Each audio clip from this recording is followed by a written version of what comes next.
വീണ്ടും ഒരു ദുരഭിമാനക്കൊലയ്ക്ക് സാക്ഷ്യം വഹിച്ചിരിക്കുകയാണ് കേരളക്കര. ഇന്നലെയാണ് കൊല്ലം ഇരവിപുരം സ്വദേശി അരുൺകുമാർ എന്ന 19 വയസ്സുകാരനെ പെൺസുഹൃത്തിന്റെ പിതാവായ വഞ്ചിക്കോവിൽ സ്വദേശി പ്രസാദ് കുത്തിക്കൊലപ്പെടുത്തുന്നത്. കൊലപാതക ശേഷം പ്രസാദ് പോലീസ് സ്റ്റേഷനിലെത്തി കീഴടങ്ങിയിരുന്നു.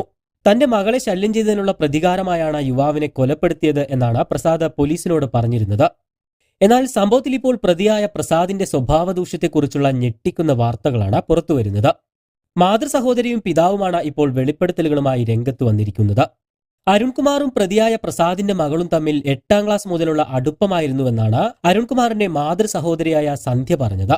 പ്രായപൂർത്തിയാകും മുമ്പ് പെൺകുട്ടി പലവട്ടം അരുണിനൊപ്പം ഇറങ്ങി വന്നതാണ്. വിദേശത്തായിരുന്ന അരുണിനെ ആത്മഹത്യ ചെയ്യുമെന്ന് പറഞ്ഞ പെൺകുട്ടി നാട്ടിലേക്ക് വിളിച്ചു വരുത്തുകയായിരുന്നു. പ്രസാദ് ആദ്യം പെൺകുട്ടിയെ വിവാഹം ചെയ്ത് നൽകാമെന്ന് പറഞ്ഞതാണ്. എന്നാൽ ചില സമയങ്ങളിൽ അത് അനുവദിക്കില്ലെന്ന് പറഞ്ഞ് ഭീഷണിപ്പെടുത്തുകയും ചെയ്തിരുന്നുവെന്നും സന്ധ്യ പറയുന്നു. ഞങ്ങൾ ക്രിസ്ത്യാനികളും അവർ ഹിന്ദുക്കളുമാണ്. അതിന്റെ പേരിലാണ് പ്രസാദ് പലതവണ വഴക്കുണ്ടാക്കിയിട്ടുള്ളതെന്നും സന്ധ്യ പറയുന്നു.